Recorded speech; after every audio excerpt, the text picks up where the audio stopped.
તો ચાલો મિત્રો જાણી લઈએ કે ઠંડીની આ ઋતુમાં એવા કયા પ્રકારના ખોરાકો છે કે જેનું સેવન તમારે ટાળવું જોઈએ.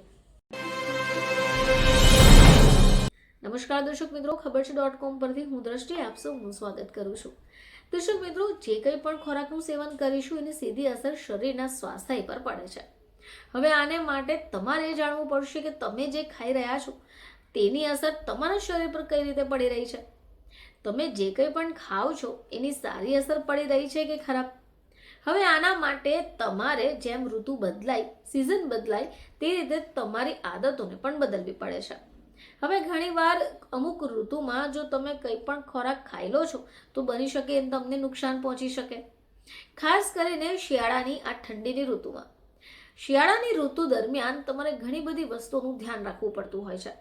હવે આ એવી ઋતુ છે કે જેમાં જો તમે આડેધડ ખોરાકનું સેવન કરશો તો તમારે પસ્તાવાનો વારો આવી શકે એમ છે. તો ચાલો મિત્રો જાણી લઈએ કે ઠંડીની આ ઋતુમાં એવા કયા પ્રકારના ખોરાકો છે કે જેનું સેવન તમારે ટાળવું જોઈએ. તો ઠંડીમાં બીમારીઓને આમંત્રણ આપી શકે છે આ 7 જેટલા દેશી ફૂડ. તમારે એનાથી દૂર રહેવું જોઈએ. શિયાળાની ઋતુમાં ઘણીવાર બીમારીનો ખતરો વધે છે. એવામાં સ્વાસ્થ્યનું ધ્યાન રાખવું જરૂરી છે. આજે આપણે આવા જ 7 એવા ફૂડ્સ વિશે જાણીશું જે તમારે શિયાળા દરમિયાન ન ખાવા જોઈએ. તો સૌથી પહેલાં વાત કરીશું તળેલી વાનગીઓની. શિયાળામાં તમારે વધારે તળેલા સ્નેક્સ જેવા કે પકોડા, ભજીયા આવું ન ખાવું જોઈએ. કારણ કે આવા પકોડા કે તળેલા સ્નેક્સ ખાવાથી તમને પચવામાં ઘણો સમય લાગશે અને આ શિયાળામાં બીમારીઓ પેદા કરી શકે. હવે આ સિવાય માખણ એટલે કે બટર. આમ તો જે કોઈ પણ વસ્તુ તમે ખાઈ રહ્યા છો અને એ એવી વસ્તુ હોય કે જેમાં વધારે પડતી માત્રામાં માખણનો ઉપયોગ થયો હોય એવી વસ્તુથી પણ દૂર રહેવું જોઈએ. એ સિવાય નોનવેજ વસ્તુઓ, માંસાહાર વસ્તુઓ જેમાં રેડ મીટ જેમ કે બકરો, બીફ અને સુવરના માંસનું પણ સેવન ન કરવું જોઈએ.